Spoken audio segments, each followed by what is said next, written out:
अदालत में केस है, इनको बरी नहीं किया गया, जमानत दी गई है, अभी तक फैसला नहीं आया। प्राइम मिनिस्टर ने अरेस्ट किया, क्या मैंने किया? क्या मैनिपुलेट किया हमने? बिल्कुल नहीं। हमने उनकी इंटरफेरेंस नहीं की। लीगल प्रोसीडिंग्स में किसी लेवल पर कोई विक्टिमाइजेशन नहीं है और इंशाअल्लाह बिइज़्निल्लाह ये वक्त साबित करेगा। ये वैसे भी मौसम जो है जमानतों का मौसम है। मेरा सवाल ये है आज कि मिठाइयां तो एक जमाने में तकसीम की गई थी, फिर क्या हुआ? ये जो कल पॉम्प एंड शो मनाया गया, एक तासुर दिया गया कि सब कुछ खत्म हो गया। याद रखिए एएनएफ एंटी नारकोटिक्स फोर्स एक प्रोफेशनल फोर्स है। अदालतों की चीजें मिनिस्टर कैसे बताएगा आपको जो चीजें? और मेरे साथ से एक चीज जोड़ी गई कि वीडियो वीडियो वीडियो।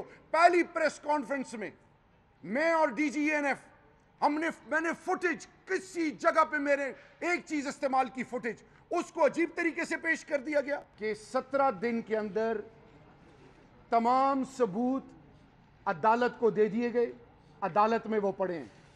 ट्रायल जब शुरू होगा वो तमाम गवाहान, जो भी जरा सिस्टम होगा, जो भी तरीकाकार होगा, वो ट्रायल के बाद होगा। ये मैं कह रहा हूं। हमारे पास तमाम चीजें मैंने अपनी गुनहगार आंखों से देखी और मैंने मीडिया को भी बताया।